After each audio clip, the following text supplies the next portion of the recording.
오늘 팔복 첫 번째 시간 말씀 함께 나누도록 하겠습니다. 성경에는 여러 가지 숫자의 의미가 있는 경우가 많이 있습니다.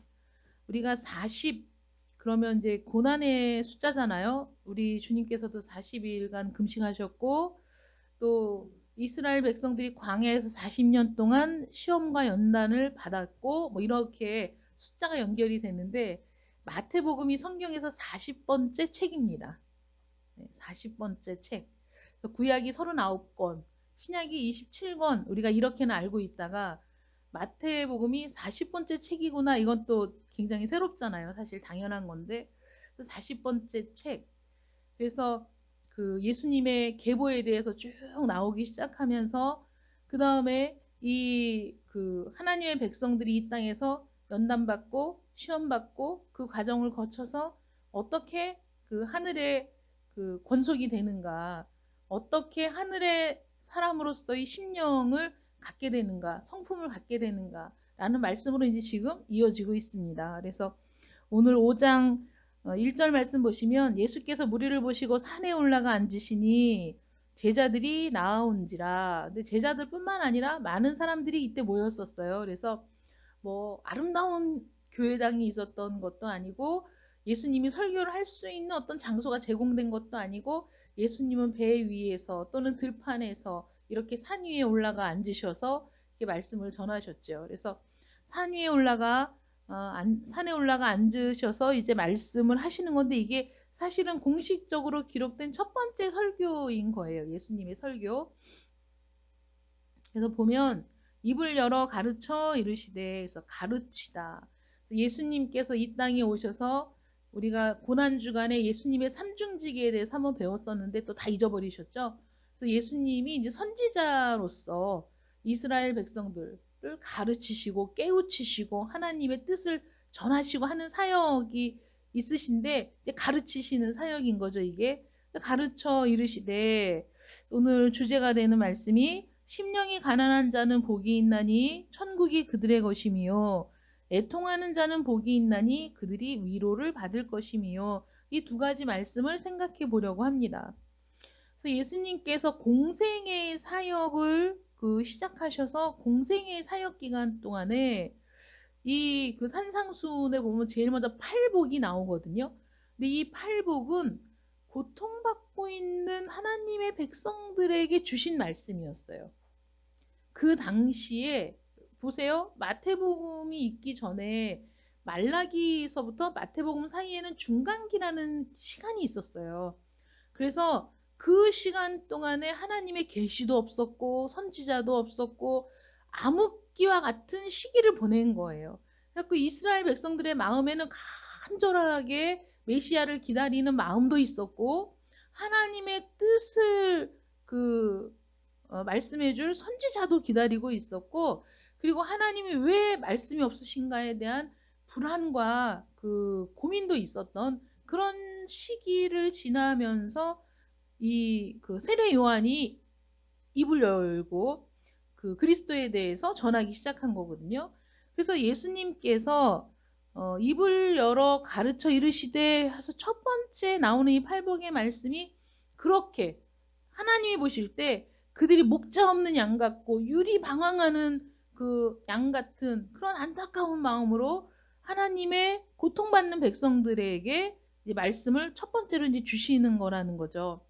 그래서 첫 번째 첫 설교의 처음 시작이 하나님을 떠났던 배신했던 그런 사람들에 대한 저주로 시작하시는 게 아니라 하나님의 백성들을 축복하시면서 시작하고 있어요. 그러니까 이거는 예수님의 마음이 하나님의 백성들을 향한 하나님의 마음이 그대로 드러난 거죠. 복 주시기를 원하시는 하나님의 마음. 그래서 그들을 축복하며 복에 대한 말씀부터 지금 시작하고 계시는 거예요. 그래서 이사야서 35장 3절 말씀에 보면 너희는 약한 손을 강하게 하며 떨리는 무릎을 굳게 하며, 또 40장 1절로 넘어가면 너희의 하나님이 이르시되 너희는 위로하라, 내 백성을 위로하라, 이런 말씀이 있어요. 이거는 이사야 선지자뿐만 아니라 모든 선지자들이 하나님의 말씀을 가지고 이스라엘 백성들에게 해야 되는 사역 중에 굉장히 큰 사역이었거든요. 고난받을 때, 정말 알 수 없는 죽음의 고통에 시달릴 때, 어떤 것으로도 그 소망을 발견할 수 없는 절망 같은 시기에 선지자들이 해야 될 일은 그들의 약한 손을 강하게 해주고, 떨리는 무릎을 굳게 해주고, 그리고 위로하고 위로하는 일이 그들이 하는 일이었어요. 근데 그 위로는 이제 하나님의 말씀으로 하는 거지만, 그런데 이렇게 오랜 시간이 지나서, 암흑기를 지나서 이제 세례 요한을 통해 하나님이 그 예수 그리스도의 사역을 열어가실 때, 예수님께서 이 땅에 오셔서 하신 첫 번째 일이 고통받는 하나님의 백성들에게 복에 대해 말씀하시면서 그들의 연약한 그 손을 굳세게 하시고 떨리는 무릎을 굳게 하시고 그들의 마음을 위로하시는 일부터 시작하셨다. 이것이 우리에게 굉장히 큰 의미가 있는 겁니다. 사실 우리는 이런 위로가 필요한 사람들이고, 이러한 하나님의 은혜와 사랑을 깊이 깨달은 사람만이 이 풍파많은 세상에서 우리의 믿음을 지키고 우리의 심지가 견고하여져서 믿음으로 살아갈 수 있게 되는 것이지, 안 그러면 그냥 후딱하면 풍랑 속으로 빠져들어갈 수밖에 없는 거거든요. 베드로가 그 풍랑 위를 걸을 때 주님을 바라보고 있을 때는 그가 걸음을 떼어 바다 위를 걸을 수 있었지만, 그 풍랑이는 바다를 봤을 때는 그냥 푹 빠져들어갈 수밖에 없었거든요. 그런데 우리는 이 세상을 바다로 표현을 많이 하는데, 우리는 풍랑이는 바다를 지금 항해하는 사람들이에요. 그런데 주님을 만났고 그 주님의 놀라우신 은혜에 감격하여 주님만 바라보니까 불가능이 없다는 생각이 들고 무엇이든지 할 수 있다는 생각이 들고, 그래서 발걸음을 내어 디뎠는데 세상이 만만치 않거든요. 바로 그 발밑에는 검은 바다가 출렁이고 있고 옆에는 파도가 몰아치고 있으니 세상을 바라보면 빠져들어갈 수밖에 없는 그런 상황에서 살고 있어서, 이 세상에서 하나님의 백성으로 산다는 것이 너무나 힘든 일인 거죠. 하나님의 약속을 기다리는 것도 지쳐가는 거고, 언제 하나님의 약속이 이루어질지 너무나 막연하고, 정말 그 약속에 소망을 걸고 살아도 되는 것인가, 이런 마음의 갈등이 일어날 때 우리의 믿음은 연약해지고 우리는 점점 바닷속으로 빠져들어가면서, 그래서 하나님의 구원은 너무나 멀리 있는 것처럼 느껴지는 그런 상황을 살아갈 때, 우리 주님께서는 빛으로 이 세상에 오셔서 하나님께서 주시는 진정한 복이 무엇인가를 지금 설명하고 계시다는 거죠. 그래서 불쌍한 약물이 고통받는 그 영혼들에게 하나님의 말씀이 무엇인가, 진리는 무엇인가를 애타게 찾는 자들에게 딱 첫 번째 주신 말씀이, 심령이 가난한 자는 복이 있나니 천국이 그들의 것이다, 이렇게 말씀하셨어요. 근데 이 세상에서는 어떤 게 좋은 말인 거죠? 이 세상에서는 부유한 자는 복이 있나니 지상 왕국이 그들의 것이다, 이게 이 세상의 진리 아니겠어요? 부유한 자들, 권력 있는 자들, 많은 것을 갖고 있는 자들이 더 많은 힘을 발휘하고, 심지어는 이 세상에서는 그 어떤 것보다 돈의 힘이 가장 막강하다, 이렇게 얘기할 뿐만 아니라 우리도 그렇게 살아왔고 그렇게 배워왔고 그렇게 봐왔기 때문에, 그래서 많은 사람들이 돈에 목을 매는 거죠. 나는 그렇지 않다라고 생각할지 몰라도 이 세상에서 살면서 거기에서 벗어날 수 있는 사람은 사실 없는 거예요. 그래서 하늘의 복을 얘기해도 성도들이, 이제 많은 분들이 그런 얘기를 하는 거예요. 하늘의 복을 막 얘기해도, 야, 이 세상의 것들은 다 의미가 없어. 돈 한순간에 있다가 한순간에 없어지는 것이고 영원한 것을 바라봐야 돼, 이렇게 얘기를 하면, 한순간에 있다가 한순간에 없어질지라도 내게 한순간이라도 그 재물이 주어지면 좋겠습니다, 이렇게 얘기하는 게 인간의 마음이라는 거죠. 한순간이라도 누려봤으면 좋겠다, 그거를 나도 좀 마음껏 써보고 싶다, 이런 마음이 우리 안에 있는 욕망이라는 거죠. 우리 안에 있는 탐욕, 우리 안에 있는 욕망은 그 하나님 안에서, 우리가 그 하나님 안에서 하나님이 주시는 복 가운데 그런 복을 받기를 원하고, 그런 복이 나에게 충만하기를 원하고 있다는 거예요. 그러니까 우리가 하나님의 권속이라는, 하나님의 백성이라는 타이틀을 갖고 살면서도 이 내면은 하늘의 복을 구하는 것이 아니라 세상의 복을 구하는 사람들이 너무나 많다는 거죠. 그래서 하나님께서 이 세상을 풍랑이는 바다로 만드시는 거예요. 풍랑이는 바다로 만드시는 이유가 이 세상에서 정신을 차리지 않으면 그냥 빠져 죽는 거예요. 그러니까 그 고통스럽고 그 괴로운 상황에서 하나님을 만나고 발견하라고 여러 가지 어려운 시련과 연단이 우리에게 주어지는 거거든요. 그러니까 그걸 감사할 때, 그러니까 언제 감사할 수 있느냐? 내가 너무 죽을 것처럼 힘들었는데 그 사건을 통해 하나님을 만났어. 내가 정말 어디에도 소망이 없이 그냥 나는 완전히 저 밑바닥으로 떨어진 것 같았는데 그 어려운 상황에서 내가 하나님을 만났어. 이런 고백이 우리 심령 가운데 있을 때 감사가 나오는 거예요. 그러니까 힘들었지만 감사한 거야. 고통스러웠지만 감사한 거. 그 고백이 있을 때 우리가 그런 연단을 통해서 그 천국의 시민으로서의 그 성품을 우리가 소유하게 되는 거죠. 그냥 저절로 생기는 게 아닌 거예요. 왜냐하면 우리의 본성은 천국의 사람, 하나님의 사람의 본성과는 정반대거든요. 근데 이런 본성이 변화되어 하늘의 성품, 천국 시민으로서의 성품으로 어떻게 변화될 수 있느냐? 그게 쉬운 게 아니죠. 그러니까 하나님이 모든 시련과 역경을 통해서 우리가 다듬어지고 부서지고 깨어지고, 그래서 이 세상에 있던, 아니면 내 본성 안에 남아있던 모든 탐욕과 거짓을 버리게 만드시고, 그리고 하나님의 성품, 천국의 시민으로서의 성품을 소유할 수 있도록 우리를 이끄시는 것이다. 그러면 심령이 가난한 자는 복이 있나니 라고 말씀하셨을 때, 우리 주님께서 말씀하신 복은 이 세상에서 복이라고 얘기하는 게 아니라는 걸 여러분 먼저 아셔야 돼요. 아까도 말씀드렸지만 부유한 자는 복이 있나니 지상왕국이 저희의 것이다 라는 것이 이 세상의 복음이라면, 우리 주님이 말씀하시는 건 그것과는 정반대라는 것이죠. 정말 복이 있는 사람, 심령이 가난한 사람이 정말 복이 있는 사람인데, 그 사람에게 주어지는 복이 뭐냐? 천국이 그들의 것이다. 천국을 소유하는 것이다. 이렇게 말씀하시는 거예요.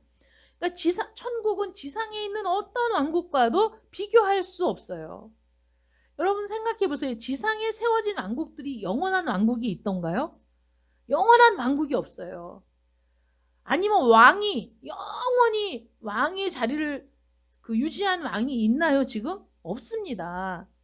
길어야 몇십 년인 거예요. 길어야 몇백 년인 거예요. 왕국은 세워지고 무너지고 세워지고 무너지고, 지상의 왕국들은 세웠다가 허물어지며 왕국의 주인이 계속해서 바뀌는 게 이 세상의 일인 거죠. 여기에서 그 왕국을 차지하고 거기에 왕이 되려고 애쓰고 수고하며 자신의 모든 걸 거는 사람이 누릴 수 있는 건 한시적인 거라고. 한시적인 거. 그런데 천국은 영원한 것이잖아요. 소멸되지 않아요. 없어지지 않아요. 영원한 거예요. 나에게 영원한 지위, 이건 비교할 게 아니지만 비정규직인 사람들이 정규직을 원하는 이유는 고용의 안정성, 그래서 해고되지 않고 일할 수 있다는 그런 거잖아요. 지속성. 그래서 자신의 지위가 보장되기를 원하고, 자신이 일할 수 있는 그 역할들이 보장되고 지속되기를 원하는 거죠. 해고의 불안을 떨어버리고, 이 세상에 있는 처지는 다 다르지만 일단은 크게 보자면 그런 거잖아요. 근데 이 세상의 왕국은 비정규직과 같은 거예요. 언제 무너질지 모르는 거야. 언제 그게 사라질지 모르는 거야.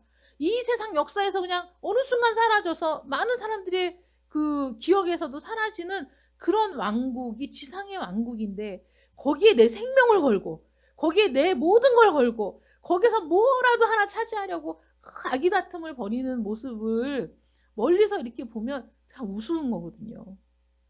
그러니까 그거는 사라지고 없어지고 아무 가치가 없는 것이고, 그런 것들을 위해 내 생명을 거는 사람들이 이 세상 사람들인데 우리는 야, 나에게는 없어지지 않는, 사라지지 않는 영원한 가치, 영원히 변질되지 않는 한 왕국이 있는데 나는 그 왕국을 차지한 사람이야.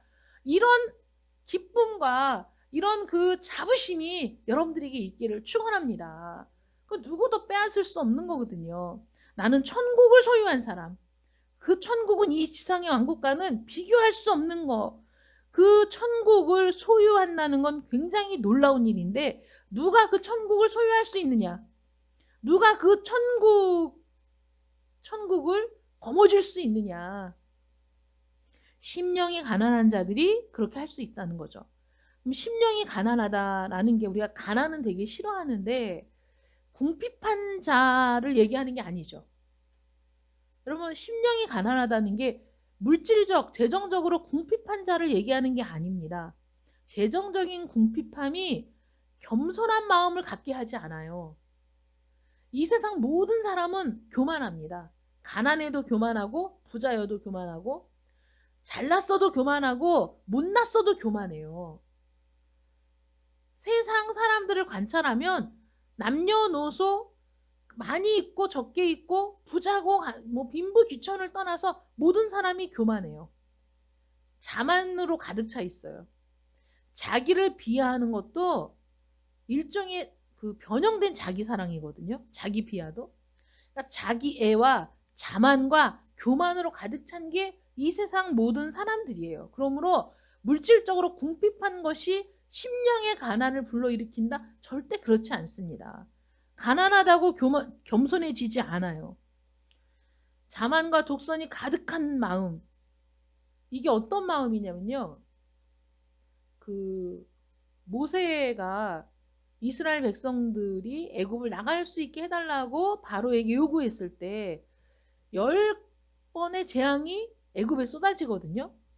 근데 그들이 처음에 자기들이 흉내낼 수 있는 그런 재앙은 콧방귀도 안 꼈지만 그들의 술사도 어쩔 수 없이 그 당혹해하는 재앙을 만났을 때 그때마다 바로가 나가라 그랬다가 상황이 좋아지면 안 돼! 이 번복하잖아요. 근데 모세가 가서 얘기할 때 바로가 이런 얘기를 해요. 여호와가 누구간데 내가 그의 말을 듣겠느냐? 이 바로가 한 말이거든요. 야, 여호와가 누군데 도대체 내가 그 말을 들어야 되지? 얼마나 자만이 가득한 말입니까? 그런데 이 세상 수많은 사람들이 이런 마음을 갖고 있다는 거죠. 하나님이 뭔데 도대체? 교회가 뭔데? 아니, 하나님이 누군데 내가 그 말을 들어야 되지? 이 마음이 가난한 자라고 없는 게 아닌 거예요. 궁핍하고 정말 그 하루에 먹거리가 없어 쩔쩔매는 사람들이라고 이런 마음이 없느냐? 아닙니다. 다 자만과 독선과 교만과 이기심이 마음속에 가득 차 있어요. 그래서 가난한 사람을 그 도우면서 사람들이 그 실망하고 지쳐 떨어지는 이유들 중에 하나도 그들의 마음만큼은 변화시킬 수 없거든요. 그들의 줄인 배를 채워줄 수는 있지만 그들의 그 부족한 삶을 도와줄 수는 있지만은 마음을 변화시킬 수는 없는 거예요. 그래서 그 일을 하다 보면 그 안에서 만나는 그 독한 이기심과 시기심과 다른 사람하고 똑같이 줘야 돼 막 이렇게 얘기하는 그런 그 모습들을 바라보면서 자신이 어려웠을 때를 생각하고 다른 사람에게 손을 펴는 게 아니라 다른 사람 것까지도 빼앗고자 하는 그런 욕심을 만났을 때 실망하게 되고 이런 일들이 많이 있거든요. 그래서 이 심령이 가난하다라는 게 어떤 거냐면 그 하나님의 은혜로 나는 아무것도 아니다. 라는 깊은 절망을 느끼는 거예요. 이때까지 나는 여건이 안 돼서 내가 못했지. 우리 부모가 금수저가 아니라서 내가 못했지라고 부모를 원망하고 세상을 원망하고 제도를 원망하고 나는 모든 것이 갖춰졌을 때 잘할 수 있다라는 그런 생각을 갖고 사는 사람이 태반이라면 하나님의 은혜를 만나고 나니 나는 정말 아무것도 아니었구나. 나는 흙으로 빚어진 피조물이라는 그런 생각. 그래서 나는 뭐 anything, 어떤 존재. 나는 그래도 무언가를 갖고 있는 존재. 나는 그래도 그래서 많은 사람들이 은혜를 받고 나서도 내가 이런 것 때문에 하나님이 나에게 은혜를 주셨나 봐. 이렇게 얘기하면 안 되는 거예요. 그래도 내가 남들보다 뛰어난 어떤 점이 있다는 자부심을 갖고 싶어 하는 게 인간의 마음이거든요. 근데 아닌 거예요. 하나님이 우리에게 은혜를 주실 때 거저 주시는 거거든요. 우리에게 무언가가 있어서 주시는 게 아니에요. 하나님의 은혜를 살 수 있는 사람이 없기 때문에 거저 주시는 거야. 그러니까 나는 하나님의 은혜를 거저 받아야만, 그 은혜를 받아야만 살 수 있는 존재였구나. 내가 무언가, 나는 어떤 존재라는 자부심이, 그거는 한낱 말도 안 되는 자부심이었구나. 나는 정말 아무것도 아니구나. nothing. 나는 아무것도 아닙니다. 하나님, 저는 아무것도 아닙니다. 라는 그 고백을 하는 심령. 나는 아무것도 아니고, 나는 아무것도 할 수 없고, 나는 하나님이 공급해 주시는 힘이 아니면 살 수 없는 존재라는 그 고백, 그 마음이 가난한 심령이라는 거죠. 가난한 심령. 그래서 성령의 역사로, 이거는 그냥은 깨달을 수 없어, 인간은. 은혜를 받았다고 하는 사람들도 거기까지 내려가지 못한 사람이 많이 있거든요. 이건 성령의 역사로 자신이 얼마나 공허한 존재인가를 깨닫는 것이죠. 하나님이 공허한 이 공간, 공허한 공간에 우주를 창조하신 거거든요. 그 우주를 창조하시고 그 안에 지구가 있고 그 안에 생명을 두신 거예요. 마찬가지로 이 공허한 심령에 하나님의 생명이 들어올 때, 아, 내가 공허한 존재였구나. 내가 사실 피조물이었구나. 하나님이 없으면 안 되는 존재였구나. 라는 사실을 깨닫게 되는 거죠. 그래서 하나님 앞에서 나는 철저하게 하나님의 손으로 빚어진 흙으로 지어진 피조물임을 깨닫고, 그럼에도 불구하고 인간이 했던 일은 전적으로 하나님을 배반하고 하나님의 말씀을 어기고 하나님을 가슴 아프게 한 죄인이었구나. 나는 지금 멸망당해도 어떤 변명도 할 수 없는, 나는 망에 마땅한 존재였구나. 라는 사실을 깨닫게 된 그 마음, 그게 심령이 가난하다. 이렇게 말씀하신 거예요. 그러니까 고통받는 그 영혼들에게, 방황하고 유리하는 양떼들에게 주님이 그 가슴 아파하며 하신 말씀이 그거인 거예요. 너희가 하나님을 찾기 위해 그렇게 방황했니? 너희가 진리를 목말라 찾았니? 그래, 그 마음이야말로 가난한 마음인 거야. 그런데 그런 모든 일들 때문에 너희가 억압당하고 핍박당하고 또 뭐 아수르에 의해 멸망당한 이후에 또 그 바벨론에 의해 멸망당한 이후에 이스라엘의 역사가 끊임없는 고난의 역사였고, 결국은 로마의 압제 속에 신음하고 있는 너희가 이 세상에서 겪는 고통이 너희 마음을 아프게 하는 게 아니라 하나님을 만날 수 없어서, 하나님을 찾을 수 없어서, 그 말씀을 들을 수 없어서 애타고 간절하고 그런 마음, 이거야말로 복 있는 사람의 기본이다. 이렇게 얘기해 주시는 거예요. 그러니까 이 주님의 말씀이, 그 말씀을 사모하고 듣는 이들에게 얼마나 위로가 되고 기쁨이 되는 말씀이었는가는 우리는 상상하기가 어려운 거죠. 입을 열어 가르쳐 가라사대, 처음 하신 말씀이 심령이 가난한 자는 복이 있다. 이건 이 세상 어떤 교육으로도 들을 수 없는 말인 거예요. 이 세상의 어떤 철학자도 말해주지 않는 거예요. 그래서 주님이 가르치실 때 모든 사람들이, 야, 이거는 서기관들이 가르치는 것 같지도 않고, 이건 바리새인들이 가르치는 것 같지도 않고, 유명한 랍비들이 하는 말 같지도 않아. 권위 있는 자, 권세 있는 자의 말 같다. 이거는 하나님의 권위를 입어 말씀하시는 것 같다라는 감동을 받는 것이, 이 세상의 모든 가치관을 부숴버리고 새로운 가치를 심는 일이거든요. 야, 정말 복 있는 자가 누군지 알아? 너희처럼 하나님을 갈망하는 자들이 복 있는 자들이야. 너희처럼 목말라 하나님을 만나기를 원하는 사람들이 복 있는 사람들이야. 이렇게 말씀해 주시는 거예요. 그러니 여러분, 이 세상에서 모든 환난을 당하고 내가 원하고 바라는 일들이 되지 않는 게 복인 줄 믿으시기 바랍니다. 그때가 아니면 하나님을 만나지 못해. 그런데 그렇게 이 세상에서는 부서지고 무너지고 너무 고통스럽고 괴로운데 그럴 때 하나님을 만났어. 야, 이게 진짜 복 있는 사람이라는 거죠. 그 사람이야말로 복 있는 사람인 거예요. 누가 예수님께 나와왔겠습니까? 이 당시에. 제자들 말고 누가 나왔겠어요? 가난한 사람들, 병든 사람들, 마음이 심히 괴로운 사람들, 고통받는 사람들이 나왔지. 옷 잘 빼입고 시장의 한복판에서 사람들의 문안을 받는 사람들이 오지 않았어요. 그들에게 주신 말씀이 정말 진짜 복이 뭔지 알아? 천국을 소유하는 자가 되는 거야. 그런데 그 천국을 소유하는 자들의 자격 조건이 뭔지 알아? 심령이 가난한 거야.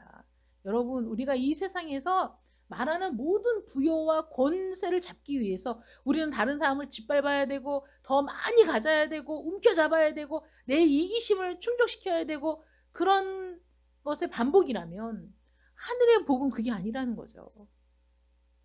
하나님께서는 모든 사람들에게 복을 주실 수 있는 분이세요. 내 심령이 가난해지기만 하면, 하나님을 바라기만 하면, 하나님 없이는 나는 아무것도 아니라는 그런 고백이 내 심령 가운데서 나올 때 하나님은 야, 너 정말 이 세상에서 복이 드물게 복 있는 자로구나 이렇게 인정해 주신다는 거죠. 그 말을 들었을 때 이 세상의 고통과 이 세상의 환난과 핍박이 다 씻겨져 나가는 거예요. 하나님이 나를 복 있는 자. 하나님께서 돈 없이 지난주에 말씀드렸잖아요. 성경에서 산다는 건 두 가지다. 하나는 돈 없이 값 없이 사는 것. 하나는 모든 걸 다 나의 모든 재산을 다 들여서 사는 것. 근데 돈 없이 값 없이 산다는 건 돈으로도 살 수 없고 이 세상의 어떤 값으로도 치를 수 없는 너무나 놀랍고 너무나 큰 것이기 때문에 돈 없이 값 없이 살 수 있는 은혜를 주신 거거든요. 하나님이 우리에게 베푸신 은혜, 하나님이 우리를 불러주신 은혜, 하나님이 우리를 위해 예수 그리스도를 십자가에 못 박게 하신 그 은혜는, 그 구원의 은혜는 돈을 주고도 살 수 없고 값을 치르고 살 수 없고 우리의 평생을 다 들여도 살 수 없는 것이기 때문에 하나님께서 우리에게 거저 주셨다, 값없이 주셨다라고 표현하는 것이에요. 그래서 그 십자가의 죽음을 통해서만 우리가 하나님의 그 생명 속으로, 하나님의 은혜 속으로 들어갈 수 있는 것이다. 그래서 그 메시아의 사역 중에 그게 있잖아요. 이사야서에 보면 가난한 자에게 복음이 전파된다. 세례 요한이 감옥에 있으면서 그 제자들에게 이렇게 얘기했어요. 야, 그러니까 제자들을 보냈어요. 오실 그이가 당신 맞습니까? 오실 것이라고 예언된 그분이 바로 당신이 맞습니까? 라고 제자들을 보내거든요. 제자들이 그렇게 물어보니까 그때 인용한 말씀이 이사야서 말씀이에요. 그 중에 하나가 가난한 자에게 복음이 전파된다 하라. 여러분, 가난한 자에게 복음이 전파된다. 이게 재정적으로 물질적으로 가난한 자들이겠습니까? 아닙니다. 심령이 가난한 자에게 복음이 전파되는 거예요. 전파된다는 건 심령이 가난한 자만이 복음을 깊이 깨닫는다는 거예요. 심령이 가난한 자들만이 복음이 들렸을 때 그 말씀의 진리를 붙잡는 거예요. 갈망하던 거, 그렇게 소원하던 거, 그렇게 만나고자 했던 거, 그게 들려지고 그게 보여졌을 때 깊이 깨달아지는 것이죠. 심령이 가난한 자, 자기의 마음을 비우는 거죠. 모든 욕망과 자기 이때까지 살아온 모든 본성들을 행했던 모든 자아를 부숴버리고 십자가에 못 박고 그래서 그리스도와 함께 새 생명으로 살아가는 것, 그래서 천국을 소유한 자가 되는 것, 이게 심령이 가난한 자에게 주시는 복입니다. 하나님께서는 우리를 이 자리에 오게 하시려고, 이렇게 축복의 자리에 오게 하시려고 우리를 부르시고, 때로는 때리시고, 때로는 환난을 통과하게 하시고, 때로는 고통 가운데 있게 하시는 거예요. 왜냐하면 이 세상에서 원하는 것들을 내가 얻었을 때 기쁘지만 그게 생명을 주는 건 아니에요. 그게 영생에 이르도록 해주는 게 아니에요. 육신의 즐거움일 뿐인 거예요. 그런데 내가 원하고 바라는 게 안 됐어. 뻐그러졌어. 고통스러워. 근데 그 고통 가운데 하나님을 만났어. 그 고통 가운데 하나님의 말씀이 들려오고 그리고 그 생명에 닿게 되었어. 그러면 그 자리가 더 축복의 자리이기 때문에. 그래서 우리를 그렇게 이끄시는 거죠. 그래서 어떤 분은 극단적으로 이렇게 얘기해요. 우리가 원하는 건 다 이루어지지 않아야 된대. 우리가 원하고 바라는 건 다 부서져야 된다. 그건 좀 극단적인 거고요. 왜냐하면 우리가 원하는 대로 다 이루어주면 우리가 하나님을 따르지 않아. 그저 하나님을 이 세상의 수많은 신들 가운데 하나로 올려두고 하나님께 기도하면 하나님께 빌면 다 이루어준다라는 거기에 머물러 있게 되는데 하나님이 원하시는 건 그게 아닌 거거든요. 하나님이 원하시는 건 우리를 천국을 소유한 자. 그래서 그 기쁨과 평강을 누리고 그 안에서 샘솟듯이 솟아나는 그 영적인 교제, 하나님과의 교제가 충만한 삶을 살기를 원하시는 거죠. 그 배에서 생수의 강이 넘쳐흐르는. 야, 너 다시는 목마르지 않을 거야. 왜냐하면 그 배에서 생수의 강이 넘쳐 흐를 거거든. 그러니까 다시는 목마르지 않아. 다시는 부족함이 없어. 날마다 채워주시는 하나님의 은혜가 있기 때문에 이 자리까지 우리를 끌고 오시기 위해 우리의 모든 소원과 간구를 때로는 하나님이 들어주지 않으실 때도 있고 실패하게 하실 때도 있고 낭망하게 하실 때도 있으나 그것이 은혜임을 깨닫는 것이 바로 우리 하나님의 백성들인 거죠. 그때는 속상했지만 아니야. 그래서 내가 하나님을 만났어. 하나님의 은혜를 깨달았어. 더 중요한 게 무엇인지 알았어. 하나님이 그 축복의 자리, 그 은혜의 자리, 그 생명의 자리에 여러분들을 세우기 위해서 여러분들에게 이 세상 풍파를 허용하신다. 이 세상에 그 풍랑이 있는 걸 허용하신다. 때로는 길을 잃고 바닷속에 빠져들게도 하신다. 왜냐하면 하나님이 여러분들을 사랑하시기 때문이죠. 여러분들을 사랑하셔서 이 자리까지 불러내시는 거죠. 그러므로 심령이 가난한 자가 복이 있는 이유가 뭐냐? 이제 나는 내 본성과는 정반대의 성격을 소유하게 되었어. 여러분 이게 제가 야고보서를 읽으면서 정말 은혜를 받았어요. 정말 이렇게 막 어제 그 아침에 일어나서 성경을 쭉 읽으면서 막 그 눈물이 나는 거예요. 그러니까 야고보서 루터 같은 경우에는 야고보서는 악마의 책이야. 이건 없애야 돼. 막 이렇게 얘기했어요. 왜냐하면 그 믿음보다 행위를 강조하는 책이기 때문에 루터가 신랄하게 비판을 했거든요. 근데 사실 야고보서의 핵심은 그게 아닌 거예요. 너의 행위로 너의 믿음을 증명해라 이거거든요. 너의 행위로 너의 믿음을 증명해.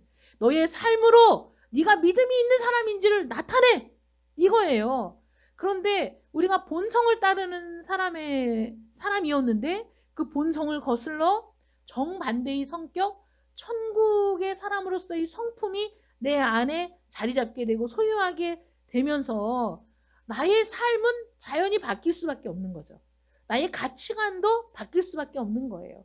그래서 이 세상이 주는 풍요와 이 세상이 주는 이 육신적인 안락보다 하나님이 주시는 것들을 더 기뻐하고 즐거워하는 사람으로 변화되었을 때 당연히 따라오는 건 나의 삶의 변화, 나의 인격의 변화일 수밖에 없는 거잖아요.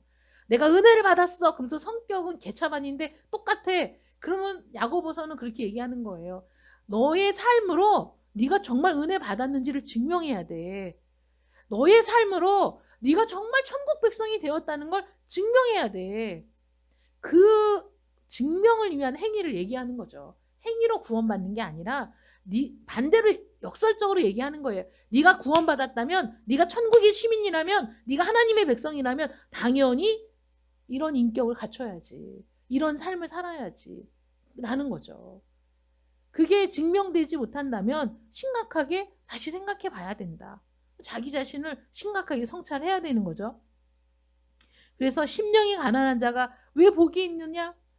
본성대로 살면 멸망할 죄인인데 하나님의 은혜로 하나님을 만나서 내 본성과 정반대의 성품이 내 안에 들어오고 나의 인격이 되고 내 인격이 바뀌고 내 말이 바뀌고 내 생각이 바뀌고 내 가치관이 바뀌어. 그래서 하나님의 은혜의 사역이 하나님이 내 마음속에서 은혜의 사역을 시작하셨다는 그 증거가 나타나야 된다는 거죠. 저 사람이 은혜 받은 사람이야? 나타나야 되잖아요. 저 사람이 정말 성령 받은 사람이야? 나타나야 되잖아요. 그래서 심령이 가난하다라는 게 심령이 가난한 사람이 복이 있어. 왜냐하면 심령이 가난해지는 데에는 하나님의 은혜가 역사했기 때문이야. 그래서 자기가 어떤 존재인지를 깨닫고 구원이 필요한 존재라는 거 값없이 돈 없이 살 수 있는 그 은혜를 나에게 그저 주셨다는 그 은혜를 깨닫고 그래서 하나님의 천국 시민이 되어서 그 모든 걸 누리는 사람으로 바뀌는 것 이것이 하나님이 말씀하시는 참된 복이다.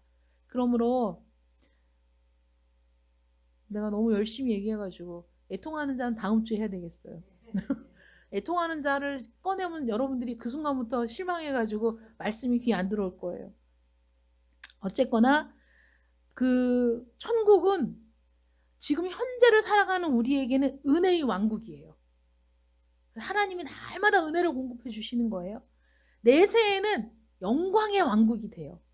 그래서 이 땅에서 인내하고 애쓰고 수고한 모든 사람들이 영광 가운데 그 삶이 하나님 앞에서 드러나고 인정받고 칭찬받는 영광의 나라가 되는데 은혜의 왕국과 영광의 왕국의 상속자가 되는 거예요.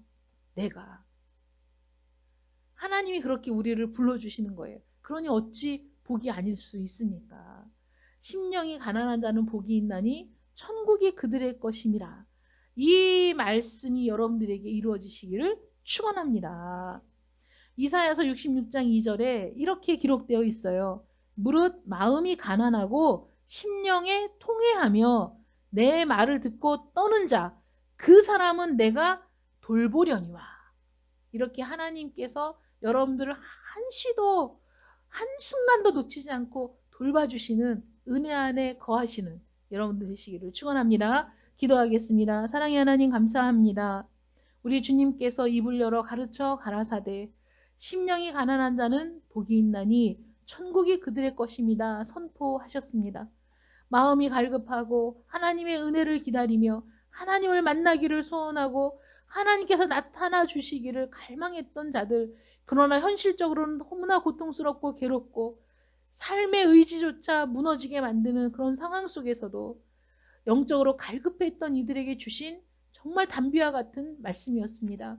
이 세상이 추구하는 복은 부여하고 권력을 붙잡고 명예를 잡는 일이지만 하나님 나라에서 복은 그게 아니라 심령이 가난한 자들이 누리는 것이라고 말씀해 주십니다. 하나님, 우리는 과연 심령이 가난한 자들입니까?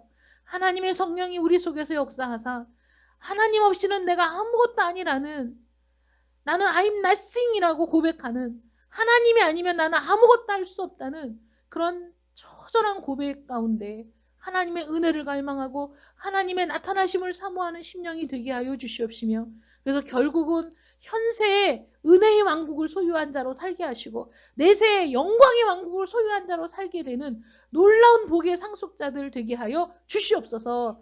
하나님께서 여러 가지 시험과 환난을 허락하실지라도 그것은 이 축복의 자리로 우리를 불러 세우시기 위한 하나님의 계획임을 깨닫게 하시고 그래서 범사에 감사하고 항상 기뻐하는 우리 모든 성도들 되게 해주셔서 하늘의 복을 충만히 받는 우리 모든 성도들 될 수 있도록 은혜 베풀어 주시옵소서. 예수님의 이름으로 기도드립니다. 아멘.